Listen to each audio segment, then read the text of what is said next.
I was suicidal, and I was locked myself in the bathroom at my mother's house, and I was yelling for somebody just to kill me.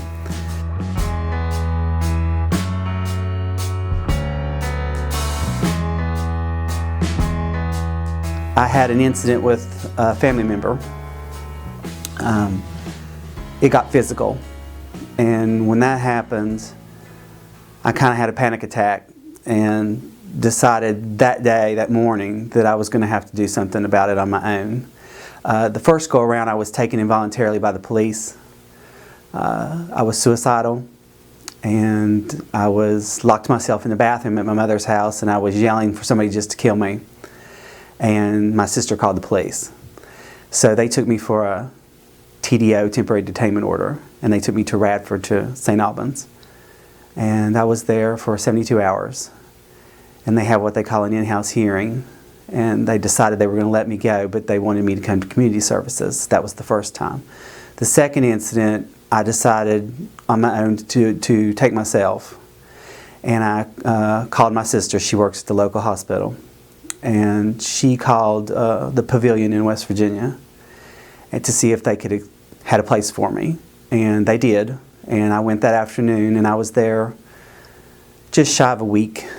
I went to everything they offered, all groups, all therapy sessions, everything that they had for us to go and do. And they wanted to know afterwards what I wanted for aftercare, so I told them I wanted to come back to community services. It was the first time he'd been in the hospital in years, but he'd been dealing with these chronic depression and anxiety issues for a very long time.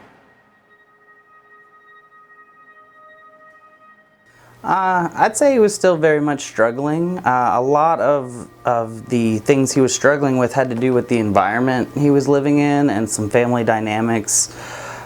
So I think, even though he had gotten some intensive help in an inpatient setting, coming back home and dealing with some of those same stressors, it wasn't like, boom, everything's fixed here.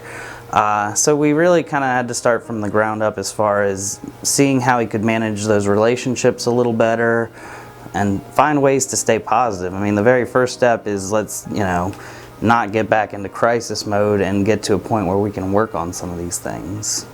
I was suicidal, I was depressed, and nothing was going anywhere, and it had been that way for quite some time, for years. So it started probably when I was in the 4th grade.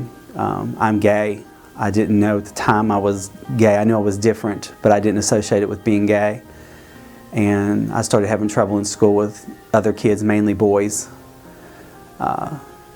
When it got to high school, it escalated into physical things. It tore me up. It's made a big difference in my life. It's made me not trust a lot of men, mainly. I get along great with women, but men I have trouble trusting. It's better now than it used to be. Growing up, it was hard. I didn't even tell my family I was gay until I moved out of the house. I wrote them a letter and told them, the first line of the letter said, I'm gay.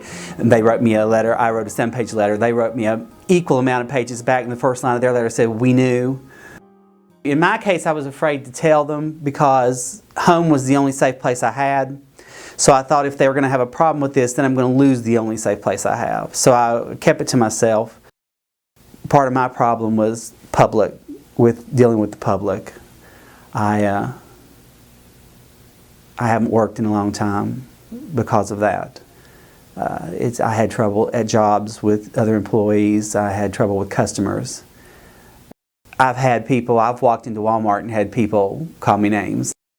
I don't think for Scott, his sexuality made him uncomfortable about who he was. It was more what he experienced from judgment from other people, and going back 20 and 30 years when, rural community or not, diverse sexuality and sexual orientations were not as socially accepted.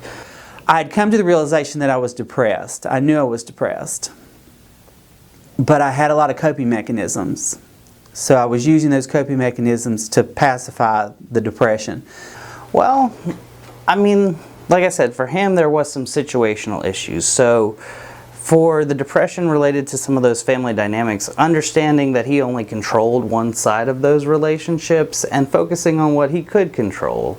trying to stay positive and focus on the things in his life that were going well, rather than the things that made him feel out of control and that he didn't have any power of. None of us have power over how other people treat us, or how we interact, or how they choose to interact with us, or if they criticize us, or if they're positive towards us. So I think it really helped him to have that reflected back to him that, hey, not all of this is your fault. It's not internally something wrong with you.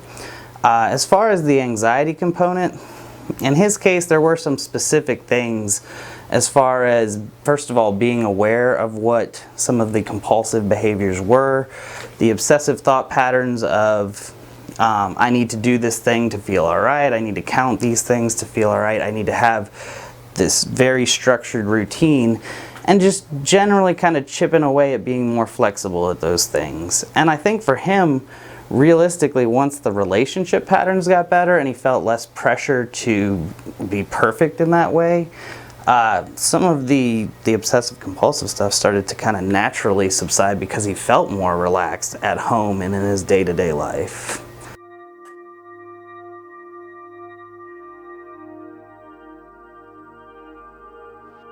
I'm glad I can come here. I'm glad it's local, and it's kind of scary in the beginning. You feel like, people are going to judge you. I felt like people would see me going in and out, and since it's a small community, they would say, "Oh, did you see Scotty walked into community services? Did you see that? I wonder why he's going?" But you get over it. When you do what they suggest and work along with them, and medication if that's the case that you need, you get to the point where it's more important to come than it is to worry about who's seeing you go. I'm more comfortable than I've probably ever been in my life. I'm 51. I'll be 51 this year. I haven't been comfortable since I was 10.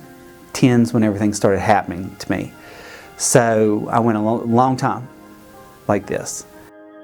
My life's a lot better. It's not perfect. I don't think anybody's life is perfect.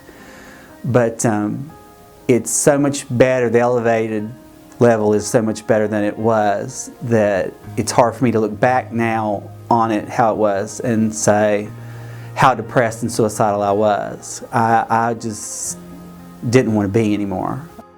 I think he came out of his shell in a lot of ways. The relationships in his family and in his life started to improve, and I think that helped him criticize himself less. Like I said, the obsessive compulsive behaviors kind of tended to subside once he started feeling happier, more comfortable day to day, more comfortable in his home life and in his family relationships.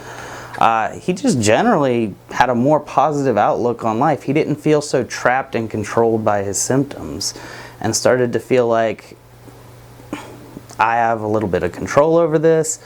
I have the opportunity to have a better future. There's light at the end of the tunnel. Maybe I'm not where I want to be. There's still things that are in my way, but I don't see the world as this scary place that I can't handle at all. So I think that's pretty big progress for anybody.